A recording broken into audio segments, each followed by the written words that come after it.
Assalamualaikum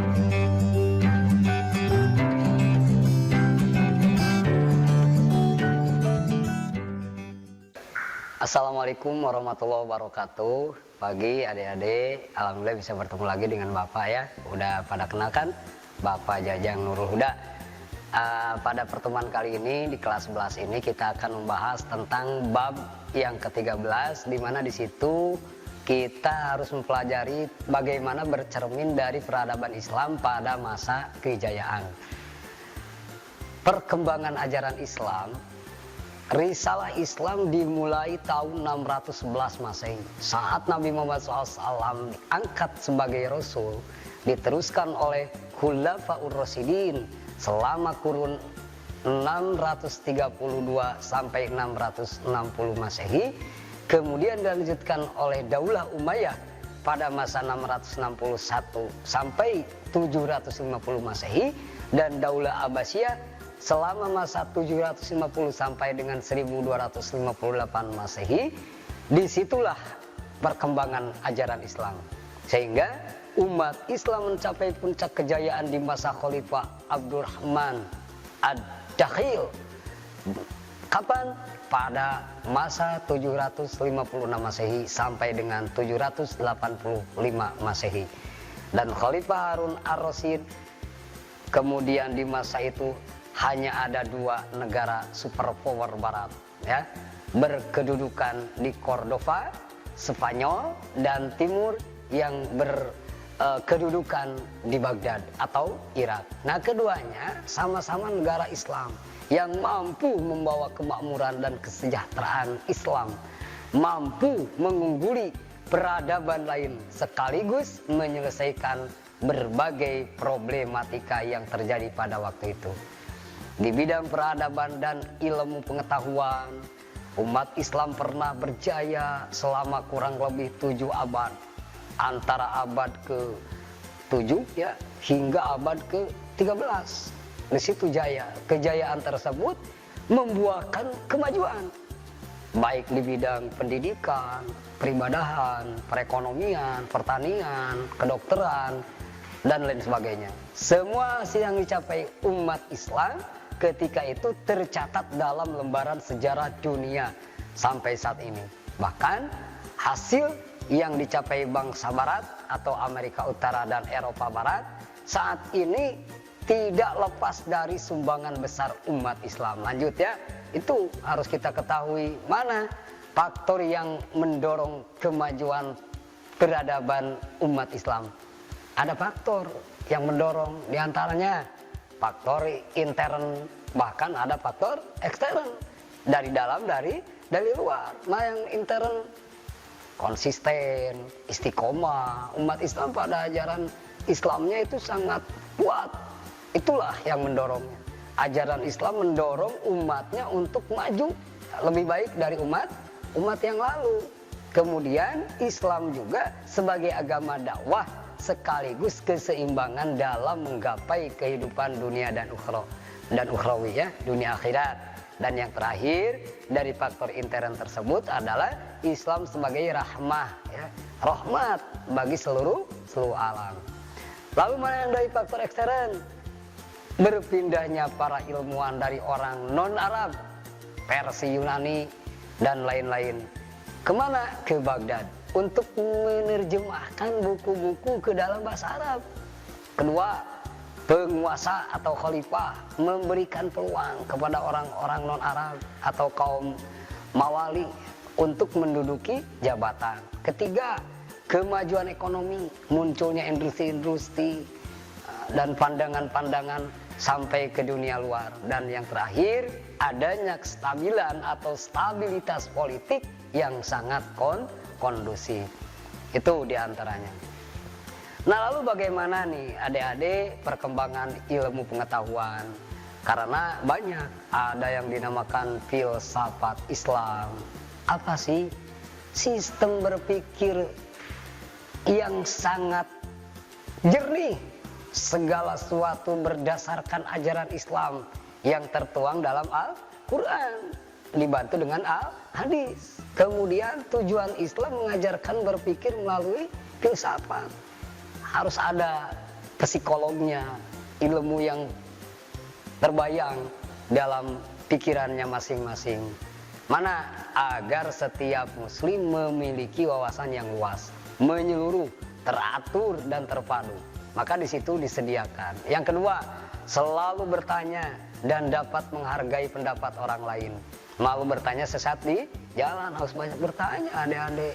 Pak, apa yang ketiga? Oh, yang ketiga, tidak cepat puas terhadap prestasi yang telah dibuat. Nah, kemudian ada pengaruh Islam terhadap ilmu pengetahuan. Mana diantaranya sebagai induk ilmu pengetahuan? Filsafat memengaruhi ilmu-ilmu lain, sehingga semua ilmu membutuhkan cara berpikir filosofis, tidak terkecuali ilmu-ilmu keislaman seperti fikih, tauhid, tafsir dan lain-lain. Nah, kemudian beberapa tokoh filsafat mungkin adik-adik harus tahu ya, antaranya ada Al-Kindi, Ibnu Rasyid, Al-Farabi, Ibnu Sina, Imam Ghazali, itu harus diketahui. Nah, kemudian yang kedua ada yang dinamakan selain ilmu filsafat itu ilmu fikih. Apa sih fikih? Fikih menurut bahasa maksudnya ilmu yang diperoleh dari dalil yang rinci. Melakukan yang 5. Mana yang 5 dalam fikih? Ada wajib, ada haram, ada sunat, ada jaiz, bahkan ada yang dinamakan makruh. Nah, itu harus kita miliki. Adik-adik harus tahu mana yang haram, mana yang wajib. Nah, kemudian apa sih manfaat dari ilmu fikih? Harus tahu. 1, mengatur kehidupan manusia.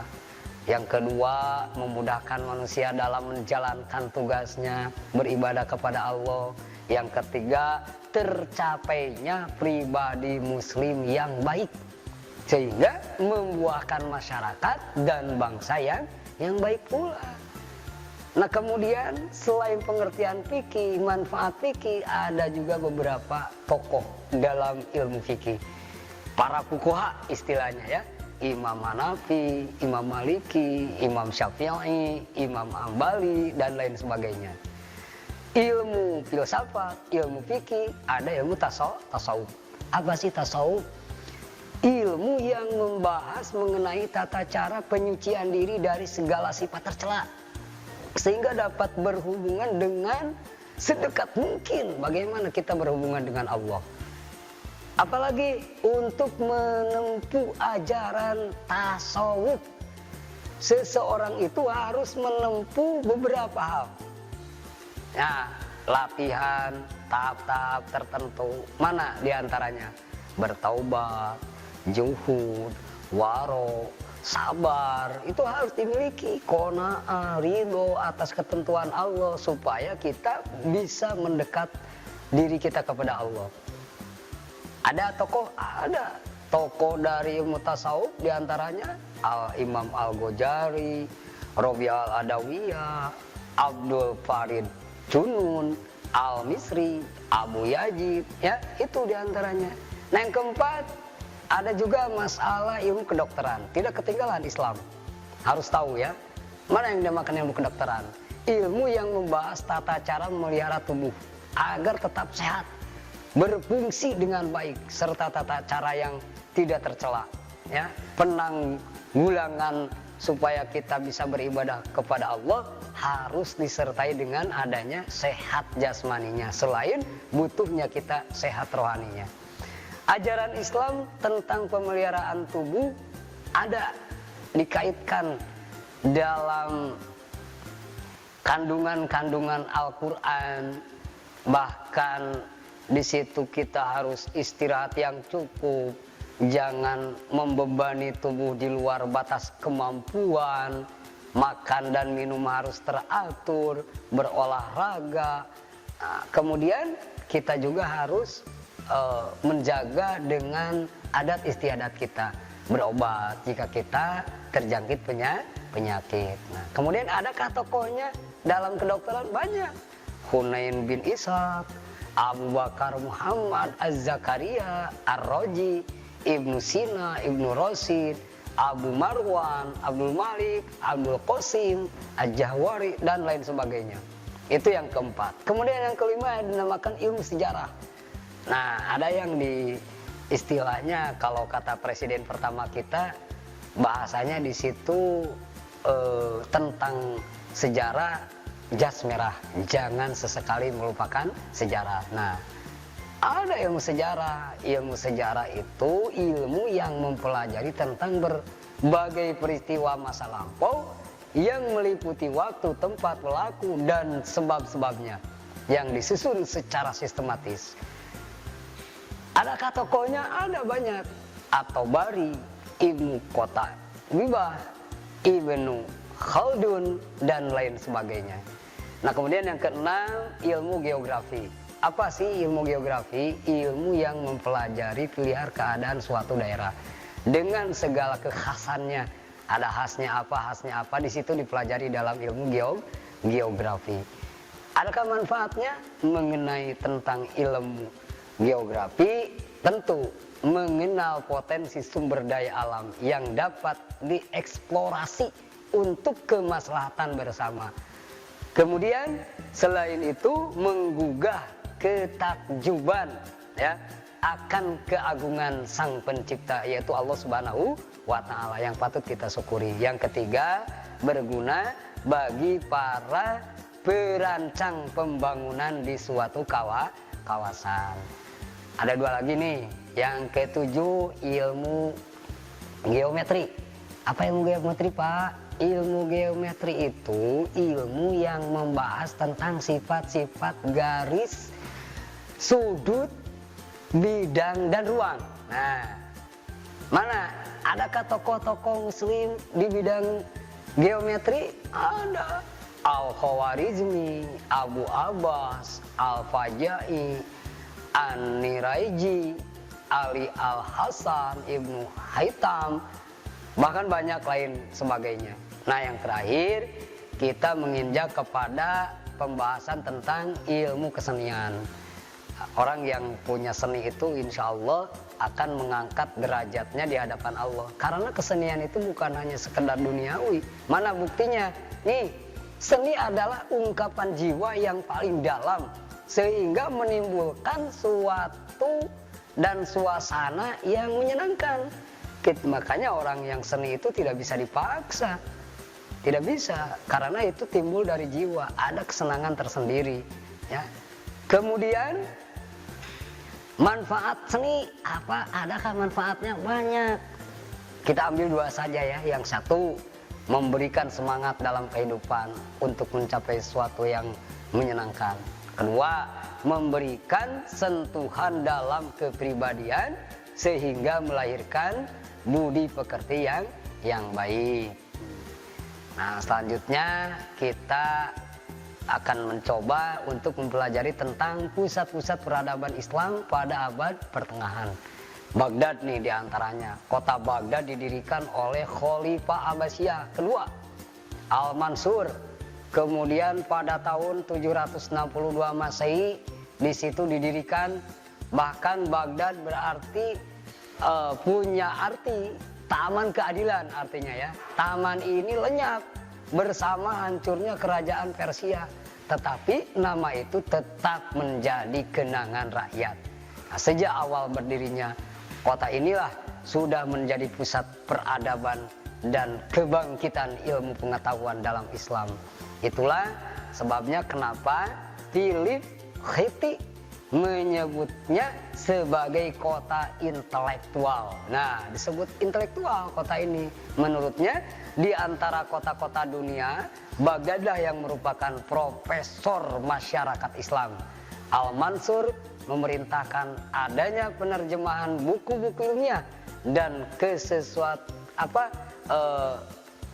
kesetaraan dari bahasa-bahasa asing seperti India, Yunani, Bizantinum, Persia, Syria.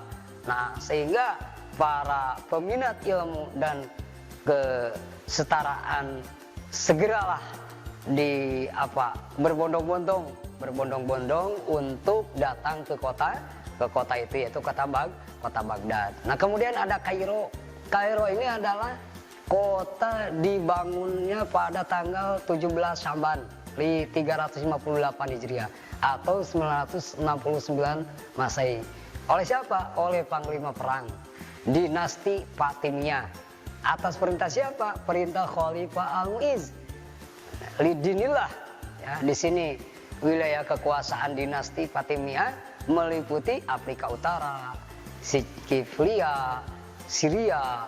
Nah, kapan berdirinya kota Kairo sebagai ibu kota kerajaan dinasti ini membuat Baghdad mendapat saingan setelah pembangunan kota Kairo rampung. Mana buktinya? Al-Sikili mendirikan Masjid Al-Azhar pada tanggal 17 Ramadan 359 Hijriah. Ya, lanjut ya. Supaya adik-adik nanti dapat memahami masalah yang bersangkutan dengan nama-nama negara yang punya sejarah. Mana? Persia ya, atau Iran, Isfahan lah, atau dengan dikenal bahasa yang lebih lazimnya Iran, mungkin Persia. Kalau kata Isfahan mungkin agak banyak yang kurang tahu. Isfahan itu adalah kota terkenal di Persia, bahkan pernah menjadi ibu kota kerajaan Safawi. Ada beberapa pendapat, tapi mana waktu Islam masuk ke kota Isfahan itu pendapat pertama yaitu pada tahun 19 Hijriah, dan pendapat yang kedua yaitu menurut At-Tabari menyebutkan pada tahun 21 Hijriah. Nah, ketika Raja Safawi Abbas I berkuasa, kota ini menjadi kota yang luas dan ramai di atas Sungai Janda, ya, atas Sungai Janda. Ya, dilanjut ya. Pelajaran kita pahami juga tentang Istanbul atau Turki. Apa sih, di mana sih Istanbul, ibu kota kerajaan Turki Utsmani?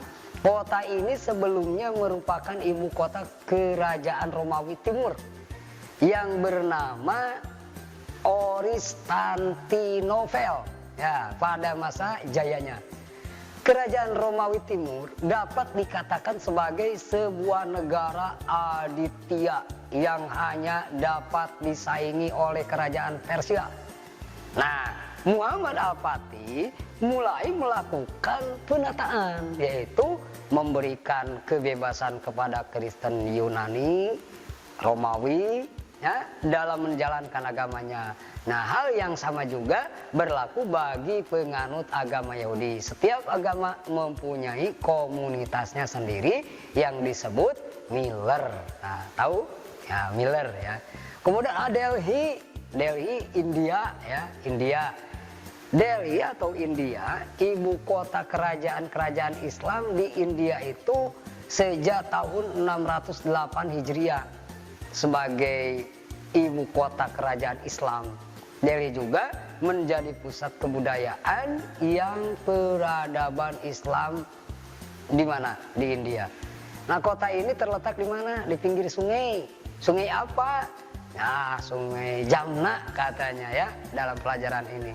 Nah, dinasti Mamluk berkuasa sampai tahun 689 Hijriah. Nah, setelah Delhi dihancurkan oleh Timurling, kekuasaan kerajaan Delhi merosot.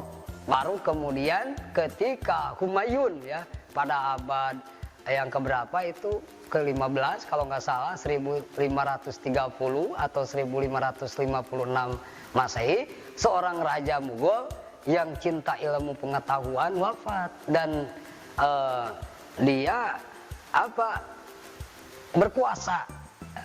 berkuasa. Nah, ibu kota dipindahkanlah kemana? Ke Delhi kembali raja Mughal lainnya untuk melanjutkannya. Kemudian Syekh Jehan dan lain sebagainya. Itulah yang terdapat di India atau Delhi. Ada juga yang dinamakan Cordova. Kita harus tahu nih, kota ini terletak di sebuah sebelah selatan lereng gunung. Gunung apa? Gunung Sir di Cordova, sina gitunya. Nah, di tepi sungai adanya sebelum Spanyol.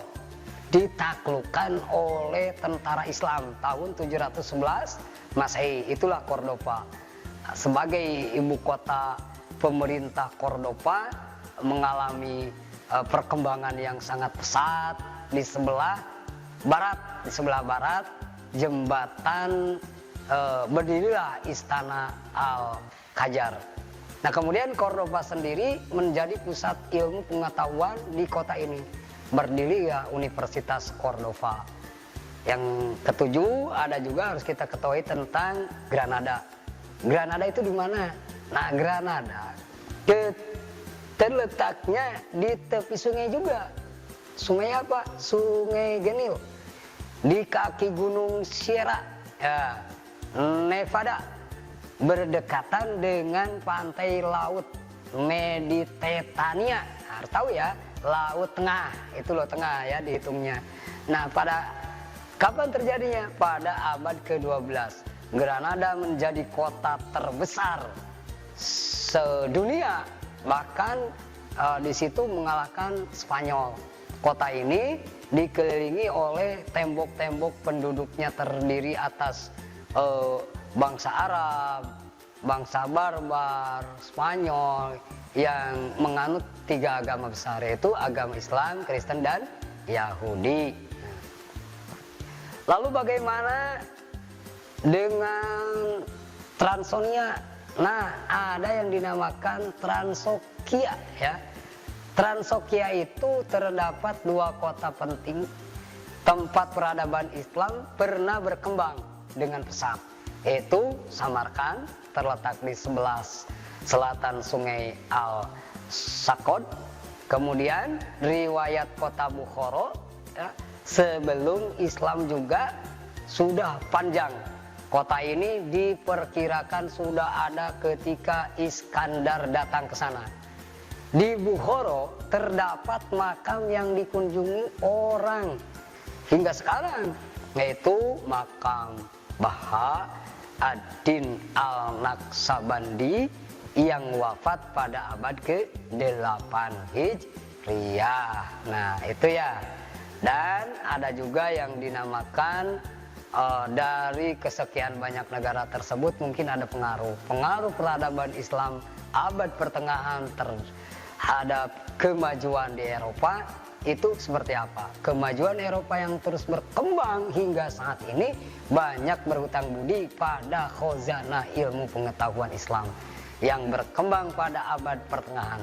Banyak saluran-saluran bagaimana peradaban Islam memengaruhi Eropa, seperti Sicilia, Perang Salib. Nah, tetapi saluran yang terpenting adalah Spanyol Islam. Kenapa? Spanyol merupakan tempat yang paling utama bagi Eropa menyerap peradaban Islam, baik dalam bentuk hubungan politik, sosial, maupun perekonomian, bahkan peradaban antar negara. Nah, berawal dari banyaknya pemuda-pemuda Kristen Eropa yang belajar di universitas-universitas Islam di Spanyol tersebut, seperti Universitas Cordova, Sevilla, Malaga, Granada, dan Salamanca. Selama belajar di Spanyol, mereka aktif menerjemahkan buku-buku karya ilmuwan umat Muslim. Itu ya. Nah, kemudian kita bagaimana untuk menunjukkan perilaku yang mencermin penghayatan sejarah perkembangan Islam pada abad pertengahan. Di antaranya, kita harus mengkaji kajian ilmiah bahwa kejayaan Islam terbukti pernah ada di dunia. Catat itu. Yang kedua, untuk tetap memelihara semangat membangun dalam rangka mencapai kemajuan di segala bidang yang menjadi profesinya masing-masing. Mengambil pelajaran tentang bagaimana cara umat Islam dahulu mampu menjadi negara superpower di dunia. Dan yang terakhir, timbul rasa tanggung jawab yang tinggi untuk senantiasa memperjuangkan tercapainya kemuliaan Islam dan kaum muslimin demi kesejahteraan umat manusia secara menyeluruh. Itulah mungkin yang akan kita renungkan nanti di rumah setelah dipelajari bagaimana yang harus kita lakukan, apa yang hikmah yang harus kita ambil. Tunjukkan bahwa setelah mempelajari perjalanan tersebut, kita pun sanggup untuk menghayati sejarah-sejarah yang terjadi pada umat Islam terdahulu. Dari Bapak, tugasnya tulis sejarah tentang kemajuan Islam di era pertengahan. Itu saja ya, harus ditulis. Kita cukupkan dulu pelajaran pada hari ini. Mohon maaf atas segala kekurangan dan kealfaan. Kalau ada yang baik, ya ambil, silakan laksanakan, lakukan. Kalau ada yang buruk itu bukan harus ditiru ya, harus ditinggalkan. Sekian dan demikian. Assalamualaikum warahmatullahi wabarakatuh. Kunjungi sosial media lainnya seperti website kami di pkbmalfata.com, Facebook PKB Malfata Manunjaya, Instagram PKB Malfata _official. Dan terima kasih telah klik video ini. Jangan lupa like, comment, share, and subscribe untuk menunjukkan dukungan kamu terhadap channel ini. Enjoy the video PKB Malfata.